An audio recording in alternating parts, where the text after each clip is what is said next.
Sıfırdan biznes qurub mağaza açıram. Gün 5-ci gündən sonra 1-2 gün biz üzlükləri vurandan sonra, daha doğrusu astarı vurandan sonra gözləmə moduna keçmişdik ki, tam qurusun. Çünki dedilər, əgər tam qurumadan siz vursanız hər hansı bir emosiyanı və yaxud da ki üzlüyü anında qopacaq və pis olacaq. Ona görə mən də gedirəm sədərəkdə divanlara, stola baxıram.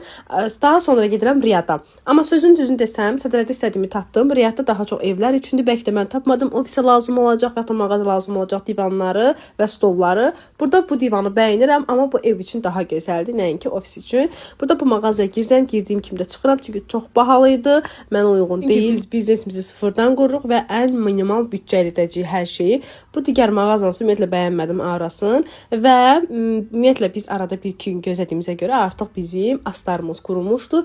Bu paduq Azərbaycanca bilmirəm nə deyirlər, bu kücüklər deyək də, bunları da usta vurur və daha sonra üzlüyü çəkəcək və bundan sonra biz 1-2 gün gözləyirik, amma həmin o 1-2 gün artıq gəlib çatıb. Bugün emosiya vurulacaq. Yəni gün 7-ni gözləyin. Artıq bugünkü gündə bizim emosiyamız vurulacaq. Məni takip etməyi unutmayın ki, 7-ci günün videosunu görəsiniz.